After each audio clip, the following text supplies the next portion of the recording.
Kama Sifuna ameongea, ako na haki ya kuongea. Ako na haki ya kuongea. Kama wewe unatofautiana na yeye kwa maoni, sema yako. The initial promise, why we moved from NHIF, where people were paying almost the same amount irrespective of the income that you earn, to a graduated payment system. The promise made by none other than the head of state himself, and in fact I remember the words that he used, that Harambes for raising hospital bills would be a thing of the past because the medical scheme that we are going to put in is going to cover health care for all. And there was no rider. At that particular moment in time, nobody told us, Honorable Speaker, that it would be for 10% or a portion. That is the justification, Honorable Speaker, why my contribution moved from less than 1,000 to 33,000. And he was telling us that those of us who are able to pay more should do so, so that Harambes are a thing of the past. Are Kenyans still holding Harambes to fund Medicare? Yes, they are. Therefore, SHA is not working. Thank you, Honorable Speaker. Watu wamekuwa wakiniuliza, mbona Sifuna azungumzi mambo ya kijana Albert ambaye ni wao kwenye msee kule Nairobi. Sikuwa nazungumza kwa sababu nilikuwa na hasira sana. Kanisa inatufunza kwamba ungojee hasira ipungue ndio uongee. Viongozi wa kanisa ambao mko hapa, nimengoja hiyo hasira ipungue, imekataa kwenda. Lakini leo lazima nitasema. Mahali tumefika Kenya hii, hakuna haja ya maneno tena. Mahali tumefika Kenya hii, we want action, we don't want words. Na nataka niseme, for me, ukiniuliza kama Sifuna, ule mkataba tuliandika na UDA is of no use as I speak today. Haina kazi hiyo mkataba. Kwa sababu inawezekanaje tunaandikishana tuseme hamtaua vijana. Kijana anachukuliwa kutoka kwao, anapelekwa mpaka Nairobi, anauawa kwa seli. Juzi tumeona wengine wawili wamechukuliwa Elgeyo Marakwet. Wamepigwa, wamekatwa mikono, wamerushwa kule Nakuru. Mwingine amekufa kwenye police station ya Katitu hapa juzi. Na ndio maana nasema hiyo mkataba haina maana. Mahali imefika, it doesn't matter what else Ruto does. It doesn't matter what else he does. That agreement is dead. It is dead. The only way you can breathe life into that agreement ni urudishe uhai wa Albert na vijana wengine ambao wameuawa hapa mbele. Hatutashinda kila siku kuongea. Chair, I've seen a total of around 11 stalled projects, and I can count 8 of them are health facilities. What assurance can you give the people of Manyata that you will ever get their hospital to level 4? What assurance can you give the people of Manyata that the things you're telling us here will actually happen in light of the conversation we're going to get into? You have 11 stalled projects, 8 of them I can count either dispensaries or other health facilities and morgues. You know, it is extremely worrying from my perspective. I just would want to understand the process of project conceptualization in Embu. That we are being told this is something that was awarded on 12th June 2024. This was a project you conceived as an administration. You did not inherit from your previous. Yes, we are being told, Governor, you spent 23 million already in this facility. You are the ones who conceived and designed it. Then at some point after 23 million, you say you are not happy with it. No. Take us through the process of conceptualizing projects in your county. No. 23 million is not pocket change. It's very serious money. You cannot approach a construction project in the manner in which the governor is explaining. That people come to you and tell you, if you have 23 million, we will do this thing. But in Embu, you are telling us, it's like when I go to the butchery there, and they ask me, unataka nyama ya ngapi? I say, niko na 20, wanakukatia. Senator, maybe you didn't, maybe I didn't explain myself in the manner for you to understand. I said, Governor, yes, Governor, yes. Governor. Chair, if she can clear my confusion, I think we can make progress. Okay. This project was very dear to me. Okay? Very, very dear to me. Na kwa sababu Jirongo alikuwa tofauti na hawa viongozi wengine, Jirongo ulikuwa unaweza kumkosoa na asisikie vibaya. Kuna wengine hata ukiandika tu kwa Twitter, huyu mtu ni bure, anakutumia polisi. Mnawajua? Mubama nyele? choli bahasi. Mtu akisema kitu kidogo tumekasirika. Even in this contract with current direct insurance brokers, is the medical insurance services provider identified? Is there anywhere in this document that makes reference to Britain? Yes. Can you point us to the page? Chair, because of the time and the copy I have before me is a bit blurred, can I just request for time? If you can't read your copy, what do you think we'll make of what you have brought to us? Governor, we are querying a lot of money here. 599 million. 599 million. Your documents cannot all of a sudden be ineligible. Now we are forced to do an audit. But your officer says she can't read her document. Now, what do we do? What is it that you would wish to provide to demonstrate that? Given time, I will do the SLA. I will provide the SLA. Senator Sifuna? Now, Chair, you know that gentleman called Oringe is my friend. I know he's a lawyer. I think you might help your colleagues more.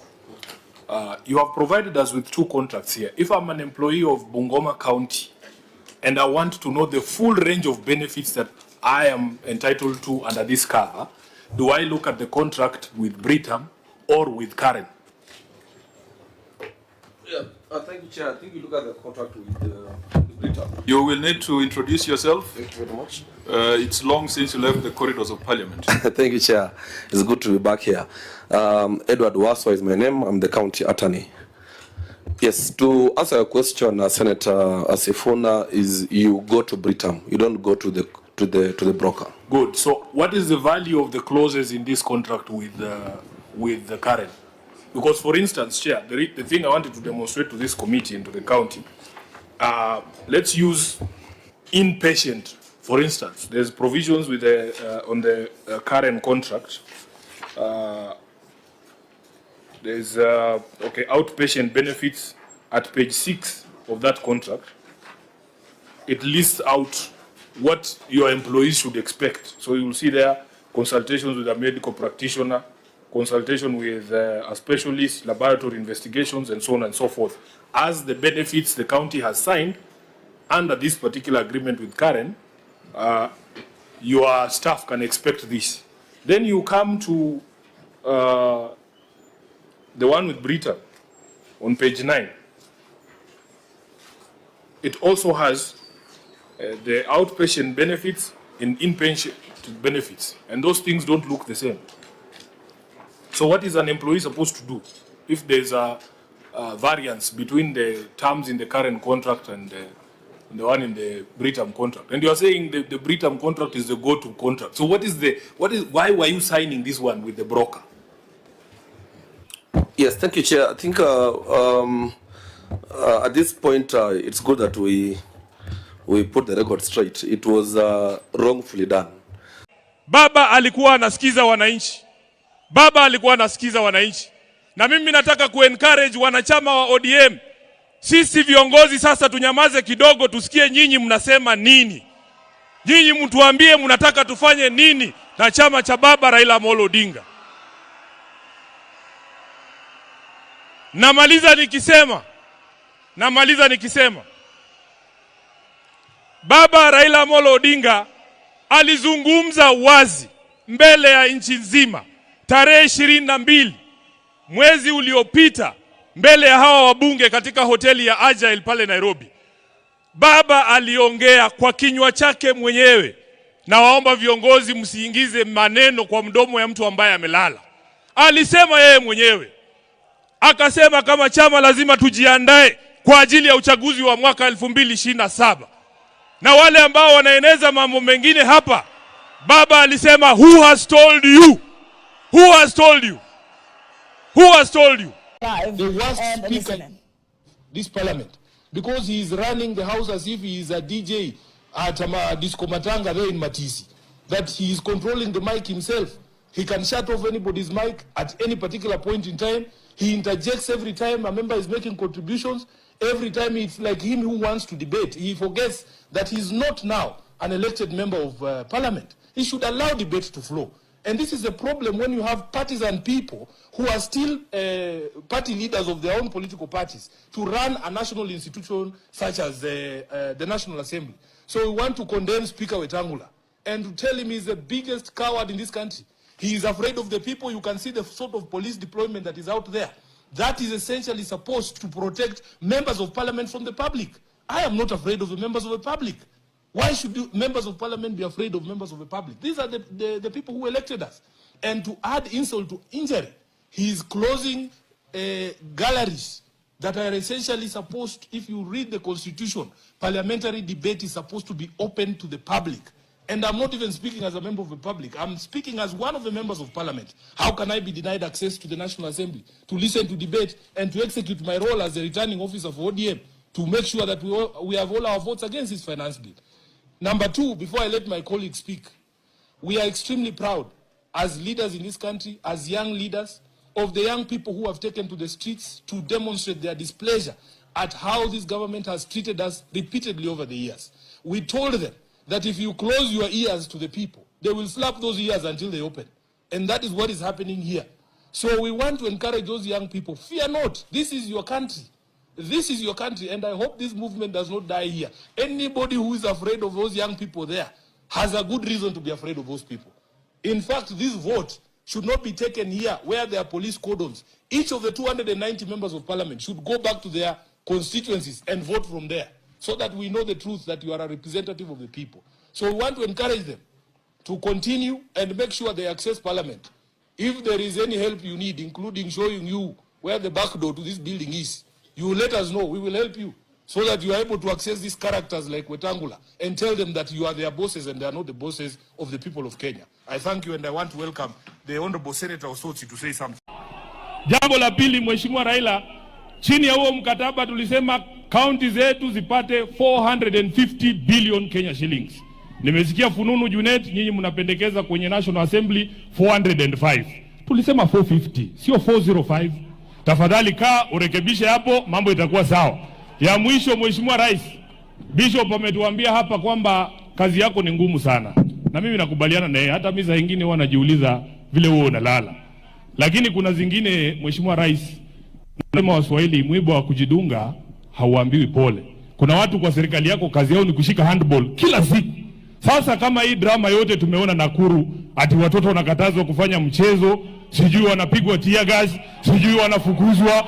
Hiyo ni mwiba wa kujidunga, Mheshimiwa Rais. Wale ambao wanahusika na kufanya kazi yako ikuwe ngumu, read them the riot act, kwa sababu tunajua kazi yako ni ngumu zaidi, wasifanye ikuwe ngumu zaidi.